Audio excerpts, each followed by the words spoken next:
আসসালামু আলাইকুম। উপন্যাস আমৃত্যু ভালোবাসি তোকে, সিজন 2, পর্ব ৮। লেখনীতে ফারজানা মনি। দুজনেই খুবই চিন্তিত, কিন্তু মেঘের থেকেও আবিরকে আজ একটু বেশি এলোমেলো দেখাচ্ছে। মেঘ একবার আবিরের মুখের পানে তাকিয়ে আবার নিচে ফ্লোরের দিকে তাকালো। মনে অসংখ্য প্রশ্ন। কি হয়েছে? কেন হয়েছে? কবে হয়েছে? কিভাবে হয়েছে? কি করলে সমাধান হবে এই সমস্যার? ভাবনার মাঝেই হঠাৎ আবিরের চিন্তিত মুখটা ভেসে উঠল। মেঘ সঙ্গে সঙ্গেই পাশে বসে থাকা আবিরের দিকে তাকালো। চুপচাপ নিস্তব্ধ হয়ে বসে আছে, হয়তো গভীর কিছু ভাবছে। মেঘ এবার নিজেকে একটু সামলে আবিরের দিকে ফিরে বসলো। মেঘের নাড়াচাড়া বুঝতে পেরে আবিরও মেঘের দিকে তাকালো। মেঘ আবিরের দুই হাত মুঠোবন্দি করে বলল, আহিয়ার আব্বু, প্লিজ আপনি টেনশন করবেন না। আমার কিছুই হয়নি, আমি সুস্থ হয়ে যাব ইনশাল্লাহ, দেখেন। আর আমাদের বেবিরও কিছু হবে না, আমরা হতে দিব না। আবির মেঘের কথা শুনে একটা স্বস্তির দীর্ঘশ্বাস ফেলল। এই মুহূর্তে আবিরের চোখ দুটো যেন মেঘের সারা মুখে বিচরণ করছে। মেয়েটা কত বড় হয়ে গেছে। এই তো সেদিনই থাপ্পড় দিয়েছিলাম বলে আমার সাথে কথা বলেনি, কিন্তু আজ সেই মেয়ে কিনা আমাকে বুঝদারের মতো বোঝাচ্ছে। আবিরের এসব ভাবনার মধ্যে একটা নার্স এসে বলল, আপনাদের রিপোর্ট এসে পড়েছে, আপনারা প্লিজ ম্যামের চেম্বারে যান, আমি রিপোর্টটা সেখানে পৌঁছে দেওয়ার ব্যবস্থা করছি।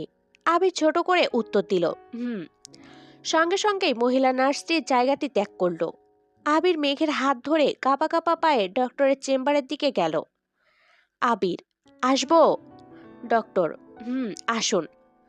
ডক্টরের সামনে এসে দাঁড়াতেই ডক্টর ওদের দুজনকে বসতে বলল। আবির আর মেঘ পাশাপাশি দুইটা চেয়ারে বসে পড়ল। দুজনের চেহারাই চিন্তার ছাপ দেখে ডাক্তার এবার বলা শুরু করলো, ডক্টর, মিস্টার খান, প্লিজ এতটা টেনশন করবেন না। মহান আল্লাহ তাআলা পৃথিবীতে যত সমস্যা সৃষ্টি করেছেন তার সমাধানও সৃষ্টি করেছেন। আবির এবার মাথা তুলে ডক্টরের দিকে তাকালো, আস্তে আস্তে বলল, ডক্টর, কি হয়েছে মেঘের? সিরিয়াস কিছু? আবিরের আগ্রহ উদ্দীপনা দেখে ডাক্তার কিছুটা মুচকি হাসলো। মেঘ আর আবির সেদিকেই তাকিয়ে আছে। ডক্টর, দেখুন মিস্টার খান, আপনার ওয়াইফের সমস্যাটা অতি জটিল আবার অতি সহজ। আবির খানিকটা ভ্রু কুঁচকে ডাক্তারের মুখের পানে তাকালো। ডাক্তার, আপনার স্ত্রীর প্লাসেন্টা প্রিভিয়া দেখা দিয়েছে। ডক্টরের পরামর্শ অনুযায়ী চললে এই রোগকে ধ্বংস করে বাচ্চার ফুটফুটে আদল দেখার সৌভাগ্য হবে। কিন্তু কেউ যদি ডাক্তারের পরামর্শ অবহেলা করে, তাহলে মা ও শিশু উভয়ের জন্য ঝুঁকিপূর্ণ হয়ে উঠবে। আপনার স্ত্রীকে রুটিন মাফিক জীবন নিয়ন্ত্রণ করান, বাকি আর কয়েকটা মাস সম্পূর্ণ বেড রেস্টে রাখুন। ডাক্তারের কথার মাঝে মেঘ হঠাৎ ফুরন কেটে বলল, ডাক্তার, প্লাসেন্টা প্রিভিয়া কি? ডাক্তার আবারও খানিকটা হাসলেন, বলল, মিস্টার খান, আমাদের দেশে বর্তমান সময়ে অনেক প্রেগনেন্ট মাদারই প্লাসেন্টা প্রিভিয়া নামক রোগের সম্মুখীন হতে হয়। প্লাসেন্টা প্রিভিয়া, যাকে বাংলায় বলে গর্ভফুল নিচে থাকা, গর্ভধারণের পর নারীর দেহের গর্ভফুলের সৃষ্টি হয়, যেটা জরায়ুর দেয়ালে লেগে থাকে। গর্ভাবস্থার দ্বিতীয়ার্ধে যোনি থেকে রক্তপাত এই অসুবিধার উপসর্গের অন্তর্ভুক্ত। এই সময়ে উজ্জ্বল লাল রঙের রক্তপাত ঘটে, কিন্তু শারীরিক কোনো ব্যথা বা অস্বস্তি নাও হতে পারে।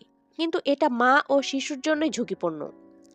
ডক্টরের দীর্ঘ কথা শোনা শেষ করে এবার আবির প্রশ্ন করল, ডক্টর, এই সমস্যা থেকে মুক্তি পাওয়ার উপায় কি? ডক্টর, এই সমস্যার সবচেয়ে গুরুত্বপূর্ণ একটা ওষুধ হলো সম্পূর্ণ বেড রেস্ট। যদি কোনো রোগীর ওয়াশরুমের ঘরের বাইরে হয়, তাহলে তার ওয়াশরুম ঘরে ব্যবস্থা করে দিতে হবে, যাতে করে ওয়াশরুমের জন্য হলেও বাহিরে না যেতে হয়। হাঁটা চলা একেবারেই করা যাবে না, ভারী কোনো বস্তু তোলা যাবে না। আর হ্যাঁ, স্বামী স্ত্রীর মিলন সম্পূর্ণ নিষিদ্ধ এই সময়। অবশ্যই এই সময় শর্ত মেনটেন করতে হবে। তাছাড়া আমি কিছু ঔষধ লিখে দিচ্ছি, সেটা নিয়ম মাফিক খেতে হবে। আবির, ওকে। আবির মেঘকে নিয়ে বাড়িতে এলো। এসে আম্মু, বড় আম্মু ও কাকিয়াকে দায়িত্ব দিল মেঘকে যেন খাট থেকে একটুও নামতে না দেওয়া হয়। কিছুক্ষণ আগে গাড়ি থেকে নেমে মেঘকে কোলে করে ড্রয়িং রুমে নিয়ে এসেছে আবির। সোফাতে বসিয়ে করার নির্দেশ দিয়েছে চুপচাপ বসে থাকতে। আবির মালিহা খানকে ডেকে বলল, আম্মু, নিচের একটা রুম আমাদের জন্য খালি করে দাও, আমরা এখন থেকে নিচেই থাকবো। মালিহা খান, ঠিক আছে বাবা, আমি সব গুছিয়ে দিচ্ছি এখনই। মেঘ ঠোঁট ফুলিয়ে মালিহা খানের দিকে তাকিয়ে আদুরে কণ্ঠে বলল, বড় আম্মু, তোমার ছেলেকে একটু বোঝাও না প্লিজ। আমার তেমন কিছুই হয়নি যার জন্য রুম পাল্টাতে হবে। আমি ঠিক আছি, সুস্থ আছি। তাছাড়া ডক্টর তো বলেছে রেস্টে থাকলে আর কোনো ভয় নেই। আবির এবার রাগি রাগি চোখে মেঘের পানে তাকালো, মনে মনে বলছে, এই মেয়ে বলে কি? ওর টেনশনে গতকাল সারা রাত আমি ঘুমাইনি, চিন্তায় চিন্তায় আমার পাগল পাগল অবস্থা। মেঘ কেন আমার মনের অবস্থা কখনো বুঝতে চায় না। ভাবতে ভাবতে একটি দীর্ঘ শ্বাস ফেললো আবির। রাগে চোখ মুখ লাল করে মেঘের পানে তাকিয়ে বলল, তুই চুপ কর, তোর থেকে আমি কিছু জানতে চেয়েছি? মেঘ সহ সকলে হতভম্ব দৃষ্টিতে আবিরের রাগান্বিত মুখের পানে তাকিয়ে আছে। রাগে চোখ মুখ রক্তলাল হয়ে আছে। মেঘ এবার চুপ হয়ে গেল। বুঝতে পেরেছে আবির অনেক রেগে গেছে। কারণ খুব বেশি রাগ না হলে আবির কখনোই সকলের সামনে মেঘকে তুই করে কথা বলতো না। যদিও বিয়ের আগে সবসময় তুই বলতো, কিন্তু বিয়ের পর থেকে রুমের বাইরে কখনোই আবির মেঘকে তুই করে কথা বলে না। মেঘের কথা শুনে অতিরিক্ত রাগে মেজাজে কন্ট্রোল হারিয়েছে আবির। তখনই মেঘ আবিরের শব্দ পেয়ে দোতলার সিঁড়িতে এসেছে বন্যা। আস্তে আস্তে নিচে এসে মেঘের পাশে বসলো। মালিয়া খান, হালিমা খান ও আকলিমা খান আবিরের কাছে এসে আবিরকে শান্ত করার চেষ্টা করলো। মেঘ হতবিহ্বল চোখে আবিরের মুখের দিকে তাকিয়ে আছে। সে ভেবেই পাচ্ছে না যে কি এমন বলেছে যার জন্য এত রেগে গেছে আবির। মালিয়া খান, আবির বাবা শান্ত হ। মেঘ হয়তো কথাটা না বুঝেই বলে ফেলেছে, ওকে বুঝিয়ে বল, অবশ্যই বুঝবে। আবির রাগে ফুঁসতে ফুঁসতে বলল, তোমাদের মেয়ে কোন কথাটা বুঝে বলে? ও সবই তো না বুঝেই বলে। ও কি বুঝতে পারছে না ওর উপরে থাকাটা ঝুঁকিপূর্ণ? নাকি বুঝেও আমাকে টেনশন দিতে চায়? উপরের রুমে 2 দিন একটানা থাকার পরই ওর আবার ইচ্ছে হবে নিচে এসে সবার সাথে কথা বলার। তখন ও আবার এই সিঁড়ি দিয়ে নিচে নেমে চলে আসবে। আমি কি অফিস রেখে সারাক্ষণ ওকে পাহারা দিব? কিন্তু ও যদি নিচে থাকে তাহলে এক এক সময় এক একজন ওর খেয়াল রাখতে পারবে। মেঘ নিজেও গল্প করার জন্য সবাইকে নিচে পাবে।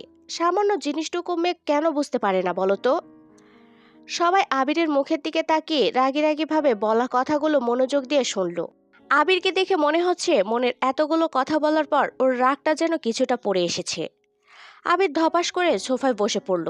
2 হাতে নিজের মাথাটা চেপে ধরে বলল, আমি মেঘকে নিয়ে আর এত টেনশন নিতে পারছি না আম্মু। টেনশনে আমার মাথা ছিঁড়ে যাচ্ছে। যেখানে আমি ওকে সুস্থ রাখতে এত টেনশন করছি, সেখানে ও বারবার একঘেয়েমি করছে। এবার মেঘ উঠে এসে আবিরের পাশে বসলো। মেঘ হেঁটে এসে আবিরের পাশে বসায় আবিরের রাগটা যেন তত্তর করে বাড়ছে। তখনই আবির তার নিজের হাতের উপর একটা শীতল স্পর্শ পেল। আবিরের ভাবনাই ঠিক। মেঘ পাশে বসে তার হাতটা মেঘের হাতে মুঠোবন্দি করেছে। টলমল চোখ নিয়ে আবিরের পানে তাকিয়ে ভাঙা ভাঙা কণ্ঠে বলল, প্লিজ আপনি রাগ করবেন না। আপনার মতো এত কিছু ভাবনা চিন্তা আমার মাথায় আসেনি। আমরা আজ থেকে 2জন নিচতলাই থাকবো। মেঘের শান্ত কণ্ঠ শুনে আবিরের মস্তিষ্কে যেন সতেজতা ফিরে পেল। তৎক্ষণাৎ বোধ হলো, এ কি, রাগের কণ্ঠে একটু বেশি বলে ফেলেছি। এতটা না বললেও হয়তো বা পারতাম। সঙ্গে সঙ্গে মেঘের দিকে তাকালো। মেঘের হাত দুটো নিজের হাতে চেপে ধরে বলল, স্প্যারো, প্লিজ কষ্ট পাস না। আমি এত কিছু বলতে চাইনি, রাগের মাথায় বলে ফেলেছি। মেঘ আবিরের পানে তাকিয়ে 2 চোখে এতক্ষণে জমে থাকা টলমলে জলগুলো মুহূর্তে ছেড়ে দিল, যা গাল বেয়ে ঝরে পড়েছে আবিরের উড়ুতে। আবির অশান্তভাবে মেঘের চোখ দুটো মুছতে মুছতে বলল, প্লিজ আর কান্না করিস না, কাঁদলে তোর মাথা ব্যথা হবে। আবিরের অসহায় মুখ দেখে মেঘ কান্নার মাঝে হঠাৎ ফিক করে হেসে দিল। বলল, আবির ভাই, আই এম সরি। আমি কোনো কিছু না ভেবেই জেদ করেছিলাম উপরে থাকার জন্য, কিন্তু আমার জন্য আপনার সিদ্ধান্তটাই বেস্ট। আবির এবার মেঘের কানের কাছে মুখ নিয়ে ফিসফিসিয়ে বলল, এই আমি কি তোর এখনো ভাই হই? মেঘ, তোকে নিয়ে আমি আর পারবো না। তুই কি আমাকে তোর বাচ্চার মামা বানানোর প্ল্যান করছিস? আবিরের কথা শুনে মেঘ কিছুটা ভড়কে গেল।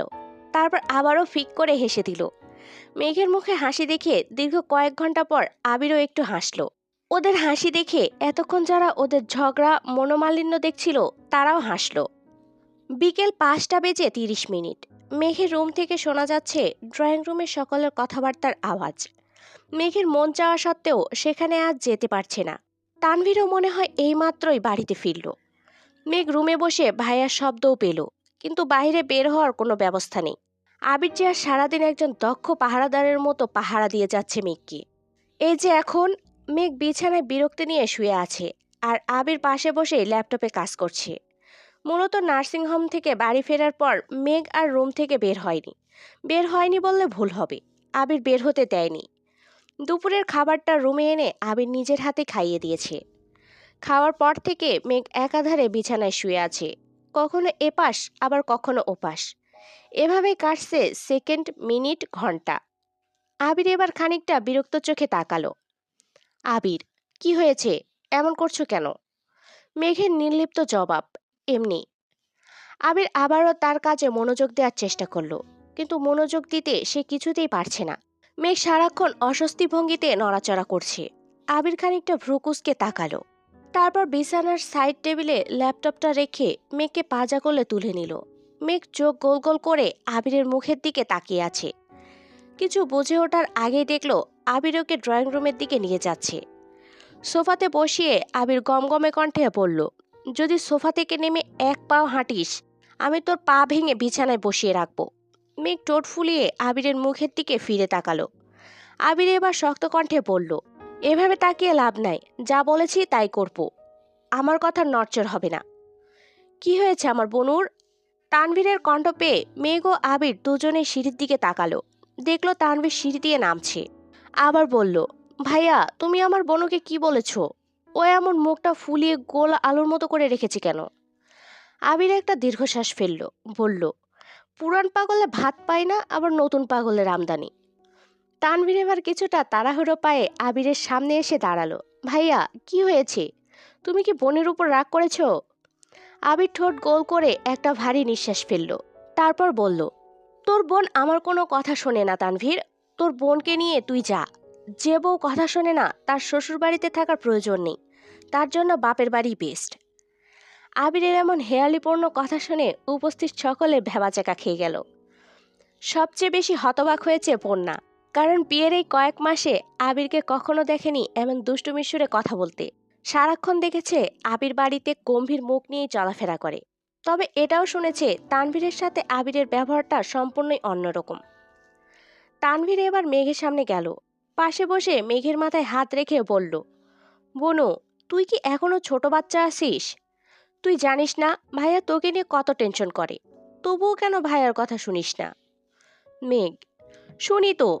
তুমি জানো সেই দুপুর থেকে বিছানায় শুয়ে আছি, এখন এইমাত্র এখানে এসে বসলাম। তানভীর বোনের মাথায় হাত বোলাতে বোলাতে বলল, আমি জানি বনু, দুপুরে বন্যার কাছে তোর কথা জানতে চাওয়ায় বন্যা সবই বলেছে। আমি এখন তোর রুমেই যাচ্ছিলাম। তো এখন কেমন আছিস তুই? মেঘ, ভালো। আবির তানভীরের উদ্দেশ্যে বলল, তানভীর, তুই তোর বোনকে বলে দে, আগামীকাল থেকে আমি যখন অফিসে থাকবো তখনও যেন আমার কথার নড়চড় না হয়। আবিরের ব্যাকুল হৃদয়ের অভিমানটা তানভীর বন্যা সহ সকলেই বুঝতে পারল, কিন্তু মেঘ কি বুঝতে পেরেছে? বুঝলেও বা কতটুকু বুঝেছে? আবিরের কথা শুনে তানভীর মুচকি হেসে মেঘের দিকে তাকালো। ঠান্ডা কণ্ঠে মেঘের মাথায় হাত বুলিয়ে বলল, আর কয়েকটা দিন বনু, একটু কষ্ট করে নে। জানিস তো সবুরের ফল সর্বদাই মিষ্টি হয়। মেঘ ছোট করে উত্তর দিল, হুম। তানভীর প্রশান্তময় হাসি হাসলো উপস্থিত সকলেও। আবির হালিমা খানকে ডেকে পড়ল, মামুনি, 2 কাপ কফি দিও তো। রান্নাঘর থেকে হালিমা খানের তৎক্ষণাৎ জবাব, তোরা বস, নিয়ে আসছি। আদি দৌড়ে ছুটে এসে মেঘের পাশে বসলো। মেঘ সহ সকলেই খানিকটা ভয় পেয়ে গেল। আকলিমা খান সঙ্গে সঙ্গে আদিকে দিল এক ধমক, বলল, তোকে না কতবার বলেছি মেঘের কাছে হুটহাট ছুটে দৌড়ে আসবি না। যদি মেঘ ব্যথা পেত?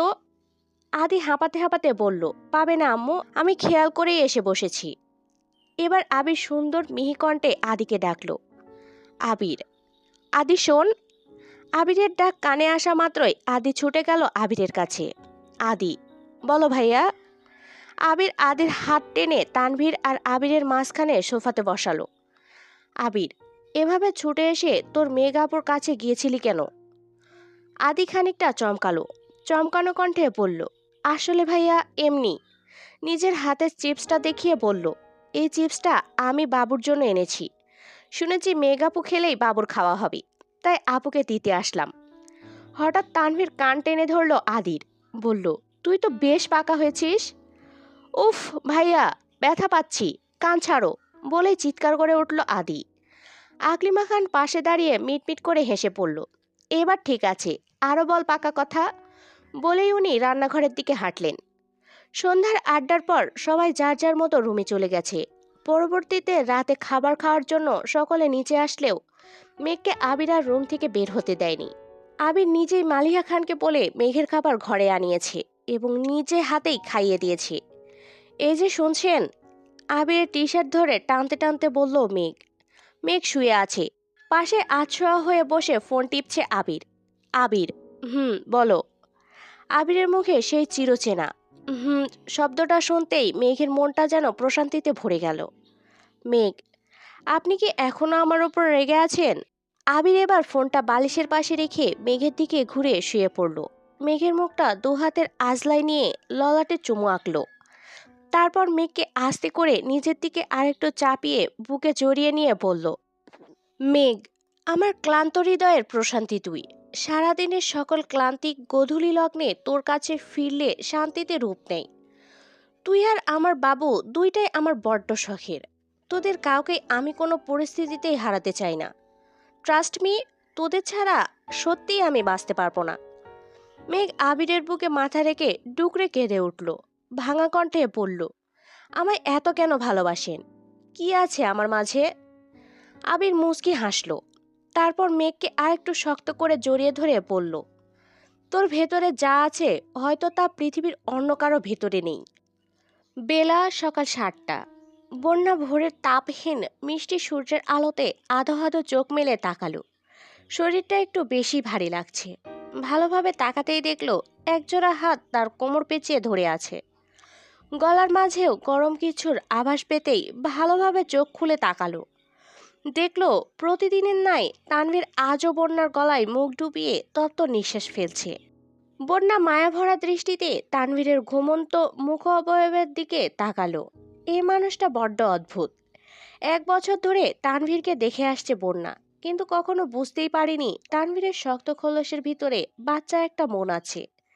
আর বুঝবেই বা কি করে, কখনো তো বোঝার চেষ্টাই করেনি। বন্যা একটা দীর্ঘ শ্বাস ফেলে ওঠার চেষ্টা করলো, কিন্তু এ কি, সে তো নড়াচড়াই করতে পারছে না। তানভীর যেন আরো শক্ত করে পেঁচিয়ে ধরেছে বন্যার আঁকাবাঁকা লতানো কোমর। বন্যা এবার তানভীরের মুখের পানে তাকালো, দেখলো তানভীর ঘুমিয়ে আছে। বন্যা খানিকটা কপাল কুঁচকে ভিড় করে বলল, উফ, একটা মানুষ ঘুমের মাঝেও এতটা শক্ত করে কিভাবে ধরতে পারে? ভালোবাসার মানুষকে আরেকটু বেশি সময় কাছে রাখতে এই ভিলেন সব পারে ম্যাডাম। তানভীরের কণ্ঠ শুনে বন্যা হতভম্ব। বন্যার ভাবনার মাঝেই ঘটল এক আশ্চর্য ঘটনা। বন্যাকে তানভীর এক হেঁচকা টানে নিজের বুকের নিচে চাপা দিয়ে বন্যার মুখোমুখি হয়ে বলল, এখন আপনাকে কোথাও যেতে দিচ্ছি না ম্যাডাম। মুহূর্তে যেন বন্যার শরীরটা ঝাঁকুনি দিয়ে উঠল। তানভীরের তপ্ত নিঃশ্বাসগুলো আছড়ে পড়ছে বন্যার চোখে, মুখে, গলায়। দ্বিধাদ্বন্দ্ব কাটিয়ে বন্যা খানিকটা মিনমিনিয়ে বলল, প্লিজ এখন ছাড়ুন, আপনার লেট হয়ে যাবে, আমাকে নিচে যেতে হবে। কিন্তু তানভীর যেন বন্যার কোনো কথা শুনতেই পায়নি। মুখ ডুবালো বন্যার গলায়, কাঁধে। ছোট ছোট চুম্বনে ভরিয়ে দিচ্ছে বন্যার চোখ, মুখ, ঠোঁট, গলা, কাঁধ, পেট। বন্যার শরীরটা যেন শিহরণে বারবার ঝাঁকুনি দিয়ে উঠছে। বন্যাও বুঝতে পেরেছে তানভীরকে হাজার বললেও আর থামানো সম্ভব না। তাই নিজেও সায় দিল তানভীরের পাগলামিতে। মেতে উঠল দুই প্রেমাতাল তাদের প্রেম লীলায়। ঘড়ির কাঁটা সকাল 7টা 30 মিনিটে। তানভীর বন্যা দুজনেই ছুটে গেল ওয়াশরুমে। বন্যা ঝটপট ফরজ গোসল করে নিচে চলে আসলো তানভীরের ব্রেকফাস্ট গোছাতে। এসে দেখে ইতিমধ্যে সকলেই ডাইনিং টেবিলে উপস্থিত। তানভীরও তাড়াহুড়ো করে হাতে ঘড়ি পড়তে পড়ে নিচে নেমে আসলো। বন্যা নাস্তা খেতে বলায় জানালো সে অফিসে গিয়ে খেয়ে নিবে। হালিমা খান ও মালিয়া খানও ছেলেকে জোর করলো, কিন্তু তানভীর বরাবরের মতোই মানা করে। লেট হচ্ছে বলেই বের হয়ে গেল। আবির খানিকটা হাসলো, যা হয়তো সকলের চোখে আড়াল রয়ে গেল। আবির খাওয়া শেষ করে উঠতে উঠতে বলল, মামুনি, মেঘের খাবারটা আমাদের রুমে পাঠানোর ব্যবস্থা করো। হালিমা খান হাতের ঝটপট কাজগুলো শেষ করতে করতে বলল, তুই ভেতরে যা, আমি নিয়ে আসছি। আবির রুমে প্রবেশ করে দেখলো মেঘ ফোনে কাকে যেন টেক্সট করছে। আবির ধীর পায়ে এগিয়ে গেল মেঘের দিকে। মেঘের পাশে বসে পড়ল, সকাল সকাল এত মনোযোগ দিয়ে ফোনে কি করছিস? আবিরের কণ্ঠ পেয়ে মেঘ মুখ তুলে তাকালো, বলল, তামিমের সাথে চ্যাটিং করছি। জানেন? আবির সঙ্গে সঙ্গেই বলল, না, জানি না, বলো। মেঘ এবার খানিকটা আবিরের দিকে চেপে এসে বসে পড়ল। আগামী শুক্রবার তামিমের বাগদান সম্পন্ন করা হবে। 2 থেকে 3 মাস পর বউ উঠিয়ে আনা হবে।